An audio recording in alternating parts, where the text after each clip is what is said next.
She was counting on him getting killed in combat, so she spent all of his money. I'm Chris Topp, and this is Rideshare Stories, Episode 13. The conversation I had with James today during his Lyft ride wasn't exactly what I'd expected. He spent over 40 years in the furniture business, so he's heard a lot. James is a chatterbox, but he's always got an interesting story to tell me. Before we get started, I want you to know this stuff chooses me. It's not the other way around.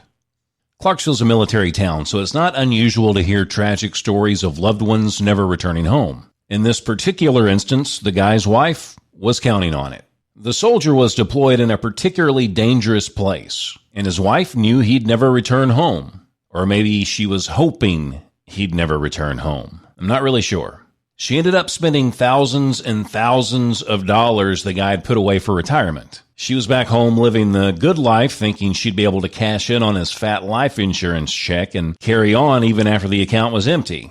Well, he did come home and found out he was broke.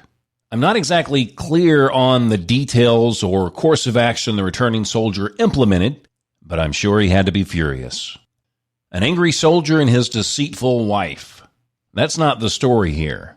The biggest question I had for James when he finished was, did they get divorced? He said, nah, he loved her. He loved her. Forgiveness is the story here.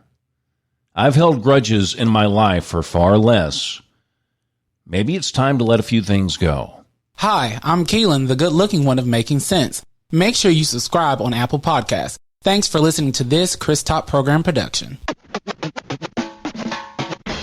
The Chris Topp program, listened to by at least 3 people worldwide.